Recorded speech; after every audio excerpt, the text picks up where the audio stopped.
Hello friends, आज हम लोग देखने वाले हैं कक्षा 10वीं के कुछ महत्वपूर्ण प्रश्नों को जो बार बार बोर्ड एग्जाम में पूछे जाते हैं।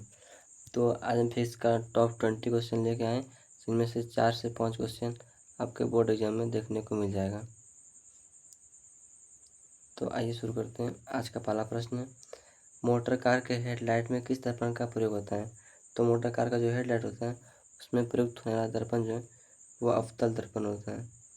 मोटर कार के हेडलाइट में अवतल दर्पण का प्रयोग किया जाता है।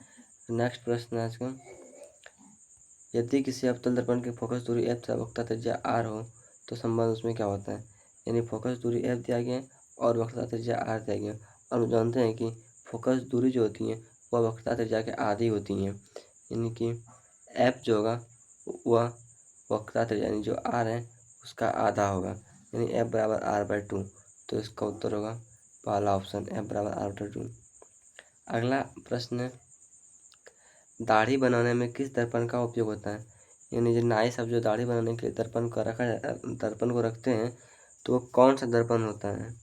वो समतल होता है, उत्तल होता है, अवतल होता है, या इनमें से कोई नहीं? तो उसका जो राइट उत्तर होगा वह अवतल दर्पण होगा। और अवतल दर्पण का उपयोग क्यों करते हैं यह भी हम बताए थे, क्योंकि अवतल दर्पण में किसी वस्तु का जो प्रतिबिंब बनता है वह बड़ा बनता है।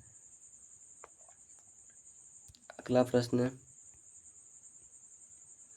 गोलीय दर्पण में फोकसांतर एवं वक्रता त्रिज्या के बीच संबंध क्या है? यानी फोकस जो f है और वक्रता त्रिज्या जो r है, इस दोनों में क्या संबंध है? अभी हम ऊपर बताएं कि फोकस दूरी जो होती है वो वक्रता त्रिज्या के आधी होती है, यानी f बराबर r/2। तो यह ऑप्शन सी में दिया गया है, f बराबर r/2। अगला प्रश्न है, काल्पनिक प्रतिबिंब होता है, यानी काल्पनिक प्रतिबिंब कैसा होता है? सीधा होता है, उल्टा होता है, या दोनों होता है, या कोई नहीं? तो इसका जो उत्तर होगा वो ऑप्शन जो होगा, काल्पनिक प्रतिबिंब हमेशा सीधा होता है। नेक्स्ट है, 1 मीटर फोकस दूरी वाले उत्तल लेंस की क्षमता क्या होगी? यहाँ सबसे पहले देखना है कि कौन सा लेंस बोल रहा है। उत्तल लेंस बोल रहा है। उत्तल लेंस अगर बोल रहा है तो आप लोग कन्फर्म हो जाइए कि जो क्षमता होगी वो हमेशा प्लस में ही आएगी। फोकस दूरी दिया गया है 1 मीटर, तो 1 मीटर फोकस दूरी वाले उत्तल लेंस की क्षमता जो होती है वह 1 डायोप्टर होती है, यानी ऑप्शन बी 1 डायोप्टर। अगला प्रश्न है, अवतल दर्पण से परावर्तन के बाद मुख्य अक्ष के समांतर एक किरण डैश से गुजरती है। यानी अवतल दर्पण ये है, यहाँ से अवतल दर्पण से परावर्तन के बाद अवतल दर्पण के समान मुख्य अक्ष के समांतर एक किरण गया, यहाँ से परावर्तन और दर्पण से उसका दिए वापस जो लौटा, ये इस बिंदु को क्या कहते हैं? तो इस बिंदु को फोकस कहते हैं, पहले भी बताए थे। तो इसका उत्तर होगा ऑप्शन बी मुख्य फोकस। नेक्स्ट है, किसी दर्पण में वस्तु को कहीं भी रखने से वस्तु के बराबर आकार का प्रतिबिंब बनता है। तो दर्पण कौन सा होगा? यानी ये कोई वस्तु है, इसको दर्पण से जितनी दूरी पर रखें इसका प्रतिबिंब हमेशा जो बनेगा वो सीधा ही बनेगा।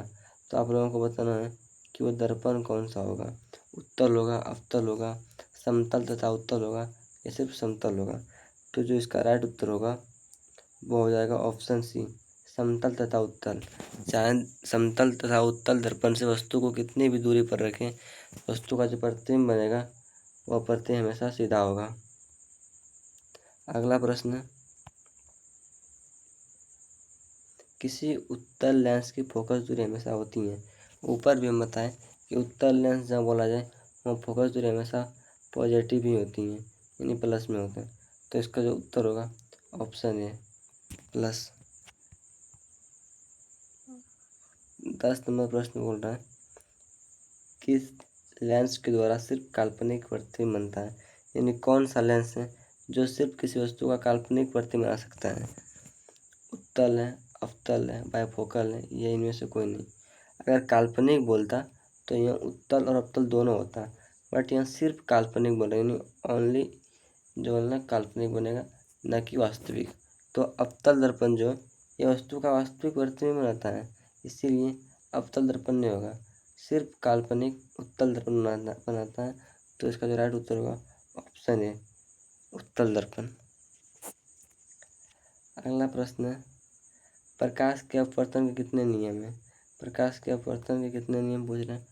1, 2, 4 या 3? इसका राइट उत्तर ऑप्शन बी 2। प्रकाश के परावर्तन के भी 2 नियम हैं। इन अपवर्तन और परावर्तन के 2 नियम हैं। अगला प्रश्न है, प्रकाश का वर्ण विक्षेपण किस उपकरण से संभव होता है? यानी प्रकाश का जो वर्ण विक्षेपण होता है, वर्ण विक्षेपण करते हैं कि जब श्वेत प्रकाश प्रिज्म से होकर गुजरता है तो वो अपने घटक रंगों में विभक्त हो जाता है। ये जो अपने घटक रंगों में विभक्त हुआ, इसको ही वर्ण विक्षेपण कहा जाता है। और यह सिर्फ प्रिज्म के द्वारा ही संभव है, न कि दर्पण द्वारा और न ही लेंस द्वारा, न कांच के सिले द्वारा, सिर्फ प्रिज्म द्वारा। अगला प्रश्न है, सरल सूक्ष्मदर्शी में किसका उपयोग किया जाता है? सरल सूक्ष्मदर्शी जो होते हैं उसमें किसका उपयोग किया जाता है? अवतल दर्पण का, अवतल लेंस का या उत्तल लेंस का? तो सरल सूक्ष्मदर्शी में हमेशा उत्तल लेंस का उपयोग किया जाता है। नेक्स्ट प्रश्न है, किसी गोलीय दर्पण की वक्रता त्रिज्या 50 सेमी है तो उसकी फोकस दूरी क्या होगी? यहाँ फोकस दूरी पूछ रहा है और हम लोग ऊपर देखें कि फोकस दूरी F बराबर R/2 होता है और R का मान यहाँ 50 दे दिया है। इसको 2 से डिवाइड करेंगे तो ये 25 cm आएगा, जो कि ऑप्शन सी में दिया गया है। नेक्स्ट है,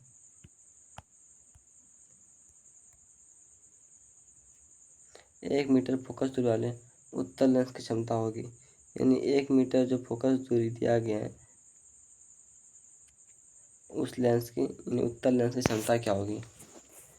1 मीटर फोकस दूरी वाले उत्तल लेंस की क्षमता जो होती है वो 1 डायोप्टर होती है।